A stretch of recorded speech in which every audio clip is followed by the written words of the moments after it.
ನಮಸ್ತೆ, ನನ್ನ ಯೂಟ್ಯೂಬ್ ಚಾನಲ್ಗೆ ಎಲ್ಲರೂ ಹೇಗಿದ್ದೀರಾ? ನಾನಿವತ್ತು ನಿಮ್ಮ ಜೊತೆ ಒಂದು ಹಳೆ ನೆನಪು. ನಾನಿವತ್ತು ಎಲ್ಲಿಗೆ ಬಂದಿದ್ದೀನಿ ಗೊತ್ತಾ? ನೇರಳಾಪುರ ಅಂತ, ನೇರಳಾಪುರದ ಅಮ್ಮನ ಜಾತ್ರೆ ಇವತ್ತು ಬಂದಿದ್ದೀನಿ. ಇಲ್ಲಿಗೆ ಯಾರು ಕರೆದಿದ್ರು ಅಂತ ನಾನು ಆಮೇಲೆ ಮುಂದೆ ಹೋಗ್ತಾ ನನ್ನ ವೀಡಿಯೋದಲ್ಲಿ ಹೇಳ್ತೀನಿ. ಇದು ನೇರಳಾಪುರದ ಅಮ್ಮ ಅಂತ ಕರೀತಾರಂತೆ. ನಾನು ಇಲ್ಲಿ ಫಸ್ಟ್ ಟೈಮ್ ಬಂದಿದ್ದಂದರೆ ನಾವು ಚಿಕ್ಕ ಮಕ್ಕಳಲ್ಲಿ ಬಂದಿದ್ದು. ನಮ್ಮ ಅಪ್ಪ ಇಲ್ಲೆಲ್ಲ ನಾಟಕ ಕಲಿಸ್ತಿದ್ರು. ನೇರಳಾಪುರ ಮತ್ತು ಐನಾಪುರ, ಸಿದ್ದಾಪುರ, ನಾಯಕನಪಾಳ್ಯ, ಈ ಕಡೆ ಕಾಳಿಂಗಯ್ಯನಪಾಳ್ಯ ಎಲ್ಲ ಒಂದು ಸುಮಾರು ಊರುಗಳೈತೆ. ಅಲ್ಲೆಲ್ಲ ನಮ್ಮಪ್ಪ ಹೊನ್ನುಡ್ಕೆ ಅಲ್ಲೆಲ್ಲ ನಾಟಕ ಕಲಿಸಿದ್ರಂತೆ ನಮ್ಮಪ್ಪ. ಅದಕ್ಕೋಸ್ಕರ ಇಲ್ಲಿ ನಾಯಕನಪಾಳ್ಯ ಅಂತ ಐತೆ. ಅಲ್ಲಿ ಆ ಊರವರು ನನಗೆ ಒಂದು ಮದುವೆಯಲ್ಲಿ ಸಿಕ್ಕಿದ್ರು. ಆ ಮದುವೆಯಲ್ಲಿ ನಾನೊಂದು ವೀಡಿಯೋ ಮಾಡಿದ್ದೀನಿ ಅವ್ರ ಬಗ್ಗೆ, ಗಂಗಕ್ಕ ಅಂತ. ಆ ಅಕ್ಕ ನನ್ನನ್ನು ಕರೀತಿವತ್ತು, ಬಾರಮ್ಮಿ ನಮ್ಮೂರಲ್ಲಿ ಜಾತ್ರೆ ಐತೆ ಅಂತ. ಅದಕ್ಕೆ ನಾನಿವತ್ತು ಹೋಗಿದ್ದೆ. ಕ್ಯಾಚಂದ್ರದಿಂದ ಒಂದು 12 ಕಿಲೋಮೀಟ್ರ್ ಆಗುತ್ತೆ ಊರಿಗೆ ಬರೋಕ್ಕೆ, ನೇರಳಾಪುರಕ್ಕೆ. ಎಲ್ಲ ಈ ಕಡೆ ಸುತ್ತನವ್ರಿಗೆಲ್ಲ ಗೊತ್ತಿರುತ್ತೆ, ತುಮಕೂರು ಸೈಡ್ ಇರೋರಿಗೆಲ್ಲ. ನಾನಿವತ್ತು ಫಸ್ಟ್ ಟೈಮು ಈ ದೇವಸ್ಥಾನ ಬಂದೆ ಇಲ್ಲಿಗೆ. ನಾನು ಚಿಕ್ಕ ಮಕ್ಕಳಲ್ಲಿ ಒಂದು 25 ವರ್ಷದ ಮುಂಚೆ ಬಂದಿದ್ದು ನಾವು. ಅವಾಗೆಲ್ಲ ನಮ್ಮ ಅಪ್ಪರ ನಾಟಕ ಕಲಿಸ್ಬೇಕಾದ್ರೆ ಕರ್ಕೊಂಬರೋರು ನಮ್ಮ ಅಪ್ಪರು. ಇದೇ ಊರಲ್ಲಿ 2-3 ದಿನ ಇದ್ದು ಹೋಗ್ತಿದ್ವಿ ನಾವು. ಅದೆಲ್ಲ ಹಳೇ ನೆನಪು. ನಮ್ಮ ಅಪ್ಪ ಈ ಕಡೆ ಎಲ್ಲ ನಾಟಕ ಕಲಿಸಿರೋದಕ್ಕೆ ಜನ ಈಗಲೂ ಹಳಬ್ರುಗಳು ನಮ್ಮ ಅಪ್ಪನ ಗುರ್ತಿಟ್ಕೊಂಡವ್ರೆ, ಆದರೆ ಹೊಸಬ್ರಿಗೆ ಯಾರಿಗೂ ಗೊತ್ತಿಲ್ಲ. ಹಂಗೆ ಈ ನೇರಳಾಪುರದ ಅಮ್ಮನ ದೇವಸ್ಥಾನದ ಒಂದು ವೀಡಿಯೋ ಮಾಡೋಣ ಅಂದ್ಬಿಟ್ಟು ಬಂದೆ ನಾನು. ಇದು ಕೆಂಪಮ್ಮ ಅಂತ. ಕೆಂಪಮ್ಮ, ಯಲ್ಲಮ್ಮ, ಶನಿಮಾತ್ಮ ಅಂತ ಇಲ್ಲಿರೋ ದೇವ್ರುಗಳು. ಹಂಗೆ ಒಳಗಡೆ ಈ ಕಡೆ ಎಲ್ಲ ನೀಟಾಗಿ ಎಷ್ಟು ಚೆನ್ನಾಗೆಲ್ಲ ಅಲಂಕಾರ ಮಾಡಿದರು. ಒಳಗಡೆ ಹೋದೆ ವೀಡಿಯೋ ಮಾಡೋಣ ಅಂತ, ಆಗಲಿಲ್ಲ. ಅಂದರೆ ಗರ್ಭದ ಗುಡಿಯಾಗಿರೋ ದೇವ್ರನ್ನ ವೀಡಿಯೋ ಮಾಡೋಕ್ಕಾಗಲಿಲ್ಲ, ಜನ ರಶ್ ಇದ್ದರು.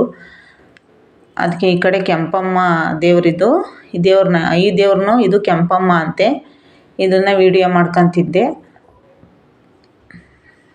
ಅದು ನನಗೆ ಯಾವ ದೇವರು ಅಂತ ನಂಗೆ ಗೊತ್ತಾಗಲಿಲ್ಲ. ಆಮೇಲೆ ಪೂಜಾರಪ್ಪನವ್ರು ಹೇಳಿದ್ರು ಕೆಂಪಮ್ಮ ಅಂತ. ಆಮೇಲೆ ಹಂಗೆ ಆಯಮ್ಮನ ಒಂದು ವೀಡಿಯೋ ಮಾಡ್ಕೊಂಡೆ. ಆ ಕಡೆ ಯಲ್ಲಮ್ಮ ಐತೆ ಅಂದರು. ಆ ಕಡೆ ಯಲ್ಲಮ್ಮನ ಕುಂಡ್ರಿಸಿದ್ದೀವಿ ಅಂದರು. ನಾನು ಆ ಕಡೆನೂ ಅಲ್ಲ ನೋಡಿ ಎಷ್ಟು ಚೆನ್ನಾಗಿ ಅಲಂಕಾರ ಮಾಡೋರು ಕೆಂಪಮ್ಮನಿಗೆ. ಚೆನ್ನಾಗಿ ಅಲಂಕಾರ ಮಾಡವ್ರೆ. ನೋಡ್ತಾ ನಿಂತ್ಕೊಂಡಿದ್ದೆ ಹಂಗೆ ವೀಡಿಯೋ ಮಾಡ್ಕೊಂಡು. ದೇವ್ರ ವೀಡಿಯೋ ಮಾಡಬೇಕು ಅಂದರೆ ಸಖತ್ ಇಷ್ಟ. ನೋಡಿ ಇದು ಯಲ್ಲಮ್ಮ, ಈ ಕಡೆ ಯಲ್ಲಮ್ಮನ ಕುಂಡ್ರಿಸಿದ್ರು. ಇದೂ ಚೆನ್ನಾಗಿ ಅಲಂಕಾರ ಮಾಡವ್ರೆ. ತಾಯಿದಿರ್ಗೆ ಎಷ್ಟು ಅಲಂಕಾರ ಮಾಡಿದ್ರು ಅವ್ರು ಚೆನ್ನಾಗೇ ಕಾಣಿಸ್ತಾರೆ. ಚೆನ್ನಾಗಿ ಅಲಂಕಾರ ಮಾಡಿದರು. 2 ದೇವ್ರನ್ನೂ ಹಂಗೆ ವೀಡಿಯೋ ಮಾಡ್ಕೊಂಡೆ. ಗರ್ಭದ ಗುಡಿಲಿ ವೀಡಿಯೋ ಮಾಡೋಣ ಅಂತ ಹೋದೆ. ಅಲ್ಲಿ ಗರ್ಭದ ಗುಡಿಲಿ ನಾನು ವೀಡಿಯೋ ಮಾಡೋಕ್ಕಾಗಲಿಲ್ಲ, ಯಾಕಂದರೆ ಜನ ರಶ್ ಇರ್ತಾರಲ್ವ ಜಾತ್ರೆ ಟೈಮು. ಅದಕ್ಕೋಸ್ಕರ ವೀಡಿಯೋ ಮಾಡೋಕ್ಕಾಗಲಿಲ್ಲ. ಅಲ್ಲೂ ಚೆನ್ನಾಗಿತ್ತು ದೇವರು. ಒಳಗಡೆ ನೋಡಿದೆ ನಾನು, ಅದು ಚೆನ್ನಾಗಿ ಕಾಣಿಸ್ತಿತ್ತು, ಆದರೆ ವೀಡಿಯೋ ಮಾಡೋಕ್ಕಾಗಲಿಲ್ಲ. ಸೈಡಲ್ಲೇ ವೀಡಿಯೋ ಮಾಡ್ಕೊಂಡು ಬಂದೆ. ನೋಡಿ ಈ ಥರ ಎಲ್ಲ ದೇವಸ್ಥಾನದಲ್ಲಿ ಹೊಸ ದೇವಸ್ಥಾನಗಳೆಲ್ಲ ನಾವು ಯಾವತ್ತೂ ಈ ಕಡೆ ಎಲ್ಲ ಬಂದಿರಲಿಲ್ಲ. ನಾವು ಹೇಳಿದ್ನಲ್ಲ ಆವಾಗಲೇ, ಅಷ್ಟು ವರ್ಷದಿಂದ ನಮ್ಮ ಅಪ್ಪವ್ರು ಕರ್ಕೊಂಬರ್ತಾಯಿದ್ರು. ನಮ್ಮ ಅಪ್ಪನಿಗೆ ಇಷ್ಟವಾದ ಊರುಗಳು ಇವೆಲ್ಲ. ಐನಾಪುರ, ಸಿದ್ದಾಪುರ, ಕಾಳಿಂಗಯ್ಯನಪಾಳ್ಯ, ಇವೆಲ್ಲ ನೇರಳಾಪುರ, ನಾಯಕನಪಾಳ್ಯ, ಇವೆಲ್ಲ ನಮ್ಮಪ್ಪ ಇಲ್ಲೆಲ್ಲ ನಾಟಕ ಕಲಿಸಿರೋ ದಾವಸ್ಪೆ ಇವೆಲ್ಲ ಊರು. ನೋಡಿ ಎದುರಿಗೆ ಕಣ್ಣಪ್ಪನ ದೇವಸ್ಥಾನ ಇದು. ಕೆಂಪಮ್ಮ ದೇವಸ್ಥಾನ ದೇವಿ ಎದುರಿಗೆ ಐತಿ ಇದು ಕಣ್ಣಪ್ಪನ ದೇವಸ್ಥಾನ. ಇಲ್ಲೂ ಹಂಗೆ ಒಂದು ವೀಡಿಯೋ. ಇದು ಚೆನ್ನಾಗಿತ್ತು ದೇವಸ್ಥಾನ ಒಳಗಡೆ ಎಲ್ಲ. ಇದು ಒಳಗಡೆ ಹೋಗಲಿಲ್ಲ ನಾನು, ಅಂದರೆ ಶಿವನ ದೇವಸ್ಥಾನ ಅಲ್ವಾ, ನಾನು ಒಳಗಡೆ ಹೋಗಲಿಲ್ಲ. ಈಚೆನೇ ಎಲ್ಲ ಈಚೆನೇ ನಿಂತ್ಕೊಂಡು ಕೈ ಮುಗಿತಾಯಿದ್ರು. ಯಾರೂ ಒಳಗಡೆ ಹೋಗೋದಿಲ್ವೇನೋ, ಈಚೆನೇ ನಿಂತ್ಕೊಂಡು ಕೈ ಮುಗಿತಾಯಿದ್ರು. ಇದು ಚೆನ್ನಾಗಿತ್ತು ದೇವಸ್ಥಾನ, ಕಣ್ಣಪ್ಪನ ದೇವಸ್ಥಾನ. ಇಲ್ಲಿ ಎಲ್ಲ ಚೆನ್ನಾಗಿ ಅಲಂಕಾರ ಮಾಡಿದರು. ಹಂಗೆ ಇಲ್ಲೊಂದು ವೀಡಿಯೋ ಮಾಡ್ಕೊಂಡೆ.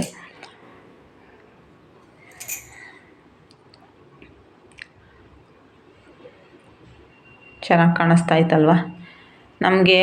ನಮ್ಮ ಅಪ್ಪರು ಇದು ಲಕ್ಷ್ಮೀ ದೇವಿ ದೇವಸ್ಥಾನ. ಇದು ಚಿಕ್ಕದು, ಅಂದರೆ ಇದೇ ಕೆಂಪಮ್ಮನ ದೇವಸ್ಥಾನನೇ ಇದು. ಲಕ್ಷ್ಮೀ ದೇವಿ ದೇವಸ್ಥಾನ ಅಲ್ಲ, ಕೆಂಪಮ್ಮನ ದೇವಸ್ಥಾನ.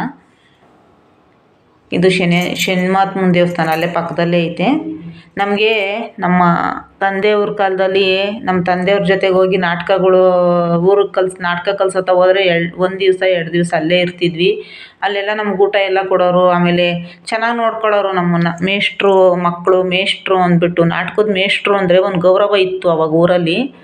ಅವಾಗ ಹೊಟ್ಟೆಗೆ ಬಡತನ ಇರ್ಬೋದು, ಆದರೆ ಜನಕ್ಕೆ ಅಷ್ಟೇ ಒಂದು ಗೌರವ ಇತ್ತು. ನಮ್ಮ ಅಪ್ಪನಿಗೆ ಅಷ್ಟೇ ಒಂದು ಗೌರವ ಕೊಟ್ಟಿದ್ರು. ಎಲ್ಲರೂ ನಾಟಕದ ಮೇಷ್ಟ್ರು ಅಂದರೆ ಅವ್ರ ಮನೆ ಜನ ಯಾರೇ ಹೋದರೂ ಅವ್ರ ಫ್ಯಾಮಿಲಿನೆಲ್ಲ ಚೆನ್ನಾಗಿ ನೋಡ್ಕೊಳ್ಳೋರು.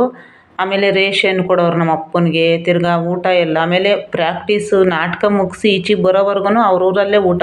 ಡೈಲಿ ಒಬ್ಬೊಬ್ರ ಮನೇಲಿ ಊಟ ನಮ್ಮ ಅಪ್ಪನಿಗೆ, ಡೈಲಿ ಒಬ್ಬೊಬ್ರ ಮನೇಲಿ ಊಟ. ಆಮೇಲೆ ಒಂದು ರೇಷನ್ ಎಲ್ಲ ಕೊಡೋರು. ಆಮೇಲೆ ದುಡ್ಡು ಕಮ್ಮಿ ಕೊಟ್ಟರು ರೇಷನ್ ಮಾತ್ರ ಕೊಡೋರು. ಅದು ಒಂದು ನೆನಪು. ಆಮೇಲೆ ಇದು ಲಕ್ಷ್ಮೀ ದೇವಿ ದೇವಸ್ಥಾನ ಅಂತೆ, ಪಕ್ಕದಲ್ಲೇ ಐತೆ. ಚಿಕ್ಕ ದೇವಸ್ಥಾನ ಇದು. ಇದು ಮಧ್ಯದಾಗಿರೋದು ಲಕ್ಷ್ಮೀ ದೇವಿ, ಆ ಕಡೆ ಈ ಕಡೆ ದೊಡ್ಡಮ್ಮ ಚಿಕ್ಕಮ್ಮ ದೇವರು. ಅಲಂಕಾರ ಚೆನ್ನಾಗಿ ಮಾಡಿದರು. ನಾನು ದೇವ್ರ ಹೆಸ್ರು ಹೇಳ್ಕೊಂಡೇ ನಿಮಗೆ ಹೇಳ್ತಾ ಇದ್ದೀನಿ. ಹಳೇದನ್ನೆಲ್ಲ ನಾವು ನೆನಪಿಸ್ಕೋಬೇಕು ಅಂದರೆ ನಮ್ಗೆ ಅವಾಗೆಲ್ಲ ಅವರೆಲ್ಲ ಊರೂರವರೆಲ್ಲ ನಮಗೆ ಊಟ ಹಾಕವ್ರೆ. ನಾವು ನಮ್ಮ ಅಪ್ಪ ಹಂಗೆ ಒಂದು ಇದಿಕ್ಕೊಂಡಿತ್ತು. ಎಲ್ಲರೂ ಅಷ್ಟೇ, ನಮ್ಮ ಅಪ್ಪನಿಗೆ ಅಷ್ಟೇ ಒಂದು ಮೇಷ್ಟ್ರು ಅಂದರೆ ಒಂದು ಗೌರವ ಇತ್ತು. ಆಮೇಲೆ ಯಾರೂ ತರಲೆ ಮಾಡ್ತಾ ಇರಲಿಲ್ಲ ನಮ್ಮ ಅಪ್ಪನಿಗೆ, ತರಲೆಗಳೆಲ್ಲ ಆಗ್ತಿರ್ಲಿಲ್ಲ. ಆಮೇಲೆ ನಮ್ಮ ಅಪ್ಪ ಶಿಸ್ತು ಜಾಸ್ತಿ. ನಮ್ಮ ಅಪ್ಪ ಪ್ರಾಕ್ಟೀಸ್ ಮಾಡತ್ತವ ಯಾರೂ ಜಗಳ ಮಾಡೋಂಗಿಲ್ಲ. ಆಮೇಲೆ ಏನೂ ಒಂದು ತೊಂದರೆ ಇರಬಾರ್ದು ನಮ್ಮ ಅಪ್ಪ ಪ್ರಾಕ್ಟೀಸ್ ಮಾಡತ್ತವ. ಆಮೇಲೆ ಕುಡಿದು ಯಾರೂ ಪ್ರಾಕ್ಟೀಸಿಗೆ ಬರಬಾರ್ದು, ಆ ಥರ ಒಂದು ಶಿಸ್ತಿತ್ತು ನಮ್ಮ ಅಪ್ಪನ ಹತ್ರ. ನಮ್ಮ ಅಪ್ಪ ಹಂಗೆ ಒಂದು ಶಿಸ್ತಾಗಿ ನಾಟಕ ಕಲ್ಸ್ಕೊಂಬರೋದು. ಎಂತೆಂಥ ನಾಟಕ ಕಲ್ಸೈತೆ ನಮ್ಮಪ್ಪ ಅಂದರೆ. ಆ ಊರಲ್ಲಿ ಇವತ್ತು ಎಲ್ಲರೂ ಅಷ್ಟೇ, ಯಾರೇ ಆಗಲಿ ಇವಾಗ ನಾಟಕದ ಮೇಷ್ಟ್ರುಗಳು ಅಂದರೆ ಎಲ್ಲರೂ ಒಂಥರ ಅಯ್ಯೋ ಬಿಡು ನಾಟಕದ ಮೇಷ್ಟ್ರು ಅಂತಾರೆ. ಆದರೆ ನಮ್ಮಪ್ಪ ಆ ಥರ ಇರಲಿಲ್ಲ. ನಮ್ಮಪ್ಪ ಒಂದು ಶಿಸ್ತಿತ್ತು ನಮ್ಮ ಅಪ್ಪನ ಹತ್ರ. ನಮ್ಮಪ್ಪ ಅಂತ ನಮಗೆ ಇನ್ನೊಂದು ಜನ್ಮ ಅಂತಿದ್ರೆ ನಮ್ಮಪ್ಪ ಅಂತ ಅಪ್ಪನೇ ಸಿಗಲಿ. ನನಗೆ ಅದೇ ನಾನು ಬಯಸೋದು. ನಮ್ಮಪ್ಪ ಇನ್ನೂ ಇರಬೇಕಾಯ್ತು ನಮ್ಮ ಜೊತೆ, ಆದರೆ ದೇವ್ರು ಬೇಗ ಕರ್ಕೊಬಿಟ್ರು. ನೋಡಿ, ನಾನಿವಾಗ ದೇವಸ್ಥಾನದ ವೀಡಿಯೋನೆಲ್ಲ ಮಾಡ್ಕೊಂಡು ಮತ್ತೆ ನಡ್ಕೊಂಡು ಹೋಗ್ತಾಯಿದ್ದೀನಿ. ಅವ್ರ ಊರು ಫಸ್ಟ್ ಟೈಮ್ ನಾನು ನೋಡಿದ್ದು. ಅವಾಗೆಲ್ಲ ಚಿಕ್ಕ ಮಕ್ಳಲ್ಲಿ ಕತ್ಲಲ್ಲಿ ಹೋಗ್ತಿದ್ವಿ ನಾಟಕ ಕಲಿಸುವಾಗ. ಇವಾಗೆಲ್ಲ ರೋಡ್ಗಳು ಮಾಡವ್ರೆ ಅಂದರೆ ಭಯ ಏನು ಅನಿಸಲ್ಲ, ಹೋಗ್ಬೋದು. ಹೋಗ್ತಾಯಿದ್ದೀನಿ, ಬಿಸಿಲು ಬೇರೆ ಉರಿತಾಯಿತ್ತು, ಒಬ್ಬಳೇ ನಡ್ಕೊಂಡು ಹೋಗ್ತಾಯಿದ್ದೆ. ಆಮೇಲೆ ಯಾರೂ ಬೈಕ್ನವರು ಬರಲಿಲ್ಲ. ಹಂಗೆ ನಡ್ಕೊಂಡು ಬರ್ತಾಯಿದ್ದೀನಿ ಮುಂದಕ್ಕೆ. ಯಾರಾದರೂ ಗಾಡಿಯವ್ರು ಸಿಗ್ತಾರೇನೋ ಅಂದ್ಬಿಟ್ಟು ಬರ್ತಾಯಿದ್ದೀನಿ. ನೋಡೋಣ ಯಾರಾದರೂ ಸಿಗ್ತಾರೇನೋ. ನೋಡಿ, ಯಾರೋ ಹುಡುಗ ಕರ್ಕೊಂಬಂದು ಇವ್ರ ಮನೆ ಹತ್ರ ಬಿಟ್ಟ. ಬೇಗ ಬಂದೆ ಇವ್ರ ಮನೆ ಹತ್ರ.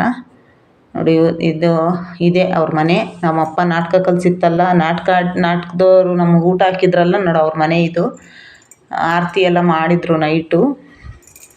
ಆರತಿಗೆಲ್ಲ ಚೆನ್ನಾಗಿ ಅಲಂಕಾರ ಮಾಡಿದ್ರಂತೆ. ಎಲ್ಲ ಕಿತ್ತಾಕ್ಬಿಟ್ಟವ್ರೆ ಹೂವು ಅದೆಲ್ಲ.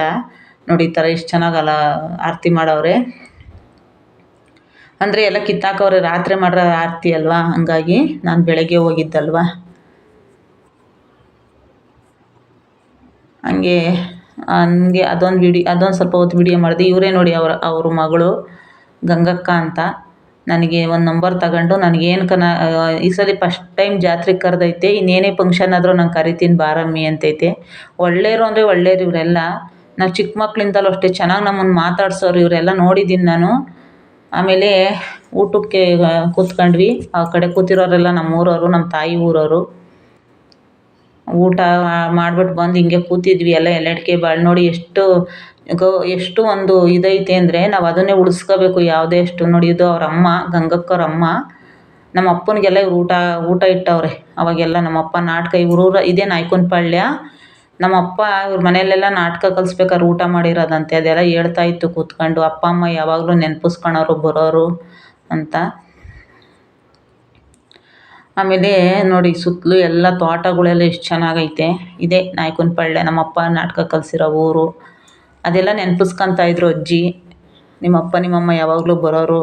ನಿಮ್ಮಪ್ಪನಂಥ ಮನುಷ್ಯ ಸಿಗಲ್ಲ, ಒಳ್ಳೆ ಮನುಷ್ಯ ನಿಮ್ಮಪ್ಪ ಅಂತ. ಅದೊಂದು ನಮಗೆ ಖುಷಿ. ನಮ್ಮ ತಂದೆ ಬಗ್ಗೆ ಎಷ್ಟು ಹೊಗಳ್ತಾರಲ್ಲ, ನಮ್ಮ ತಂದೆನೂ ಅಷ್ಟೇ ನೋಡಿ. ನಮ್ಮ ತಂದೆನ ಎಷ್ಟು ಹೊಗಳಿದ್ರು ಅಂದರೆ ಅಜ್ಜಿ, ನಮ್ಮ ಅಪ್ಪನ ಅಷ್ಟೇ ಹೊಗಳಿದ್ರು. ನಿಮ್ಮ ಅಪ್ಪನಂಥ ಮನುಷ್ಯ ಸಿಗಲ್ಲ, ಒಳ್ಳೆ ಮನುಷ್ಯ, ಅಷ್ಟೇ ಶಿಸ್ತಾಗಿದ್ರು ಅಂತ ಹೇಳಿ ಹೆಂಗೆ ಹೊಗಳಿದ್ರು ನೋಡಿ. ಇವರು ಅವ್ರ ಯಜಮಾನ್ರು, ಆ ಅಜ್ಜಿ ಐತಲ್ಲ ಅವ್ರ ಯಜಮಾನ್ರಿ ತಾತ. ನಮ್ಮೂರಿಗೆ ಯಾವಾಗಲೇ ಬರಲಿ ನಮ್ಮ ಮನೆ ಹತ್ರ ಬರ್ದಂಗೆ ಹೋಗ್ತಿರ್ಲಿಲ್ಲ. ಮೇಷ್ಟ್ರು ಮಕ್ಕಳು ಅಂದರೆ ಒಂದು ಗೌರವ. ನೋಡಿ, ಇವರೇ ನಮ್ಮನ್ನೆಲ್ಲ ಅವಾಗ ಸಾಕಿದ್ರಂತೆ. ಆಮೇಲೆ ನಮ್ಮ ಅಪ್ಪ ಇಂದೆಲ್ಲ ಜ್ಞಾಪಿಸ್ಕೊತಾ ಇದ್ರು. ಆಮೇಲೆ ಎಲ್ಲ ಕೇಳ್ತಾಯಿದ್ರು. ನೋಡಿ, ಅರ್ಧ ಕಾಲು ಕೊಳ್ಟೋಗ್ಬಿಟ್ರು ನಿಮ್ಮ ಅಪ್ಪ ಅಂತ ನೆನಪಿಸ್ಕೊಂಡ್ರು, ತುಂಬ ನೆನಪಿಸ್ಕೊಂಡ್ರು. ನಮ್ಮ ಅಪ್ಪ ತೀರೋಗಿದ್ದು ಇವ್ರಿಗೆ ಯಾರಿಗೂ ಗೊತ್ತಿರಲಿಲ್ಲ. ಆಮೇಲೆ ಗೊತ್ತಾಯ್ತಂತೆ. ತುಂಬ ಅಂದ್ರೆ ತುಂಬ ನೆನಪಿಸ್ಕೊಂಡ್ರು ಇವರೆಲ್ಲ. ನನ್ನ ವೀಡಿಯೋ ಯಾರೆಲ್ಲ ನೋಡ್ತೀರಾ ದಯವಿಟ್ಟು ಸಬ್ಸ್ಕ್ರೈಬ್ ಮಾಡ್ಕೊಂಡು ನೋಡಿ, ಹಾಗೆ ಲೈಕ್ ಮಾಡಿ, ಶೇರ್ ಮಾಡಿ. ಹಳೆಯವರು ನಮ್ಮ ಅಪ್ಪನ ಹೊಗಳ್ತಾರಲ್ಲ, ನಮ್ಗೆ ಅದೇ ಒಂದು ಖುಷಿ. ನಮ್ಮ ನಮ್ಮ ಅಪ್ಪನಂತ ಅಪ್ಪನ ಪಡೆಯೋಕೆ ನಾವು ಎಷ್ಟು ಪುಣ್ಯ ಮಾಡಿದ್ವೋ ಗೊತ್ತಿಲ್ಲ. ನಮ್ಮ ಅಪ್ಪನೂ ಅಷ್ಟೇ ಶಿಸ್ತಾಗಿದ್ದರು. ಒಬ್ಬರ ಮೇಲೆ ಜಗಳ ಮಾಡ್ತಾ ಇರಲಿಲ್ಲ, ಒಬ್ಬರ ಸುದ್ದಿಗೆ ಹೋಗ್ತಿರ್ಲಿಲ್ಲ, ಒಬ್ಬರ ಮನೆ ಹತ್ರ ಹೋಗಿ ಕೂತ್ಕೊಂಡು ಟೈಮ್ ವೇಸ್ಟ್ ಮಾಡ್ತಿರಲಿಲ್ಲ. ನಮ್ಮ ಅಪ್ಪ ಅಂದರೆ ನಮ್ಗೆ 7 ಜನ್ಮಕ್ಕೂ ನಮ್ಮ ಅಪ್ಪನಂತ ಅಪ್ಪನೇ ಸಿಗಬೇಕು. ನಮ್ಮ ಅಪ್ಪನ ತುಂಬ ಮಿಸ್ ಮಾಡ್ಕೊತೀನಿ. ನಮ್ಮ ಅಪ್ಪ ಇನ್ನೂ ನಮ್ಮ ಜೊತೆ ಇರಬೇಕಾಗಿತ್ತು, ಆದರೆ ಇಲ್ಲ. ಇವರೆಲ್ಲ ನಮ್ಮ ಅಪ್ಪನ ಎಷ್ಟು ಹೊಗಳ್ತಿದ್ರು ಅಂದರೆ ಖುಷಿ ಆಯಿತು ನನಗೆ. ನಿಜವಾಗ್ಲೂ ನಮ್ಮ ಅಪ್ಪನ ತುಂಬ ಹೊಗಳೋರು, ಇವರೆಲ್ಲ ಹೊಗಳ್ತಿದ್ರು. ಈ ತಾತ ಅಂತೂ ತುಂಬ ಯಾವಾಗ ಬಂದರೂ ನಮ್ಮ ಮನೆಗೆ ಬರ್ದಂಗೆ ಹೋಗ್ತು. ಮೇಷ್ಟ್ರ ಮಕ್ಕಳು ಅಂದ್ರೆ ಅಷ್ಟೇ ಒಂದು ಇದಿತ್ತು. ಇವರೆಲ್ಲ ಎಷ್ಟು ಗೌರವ ಕೊಡೋರು ನಮ್ಮ ಅಪ್ಪನಿಗೆ ಅಂದರೆ, ನಮ್ಮ ಅಪ್ಪ ಇನ್ನೂ ಇರಬೇಕಾಯಿತು ನಮ್ಮ ಅಪ್ಪ. ಯಾರೆಲ್ಲ ನನ್ನ ವಿಡಿಯೋ ನೋಡ್ತೀರಾ ಅವ್ರಿಗೆಲ್ಲ ಧನ್ಯವಾದ.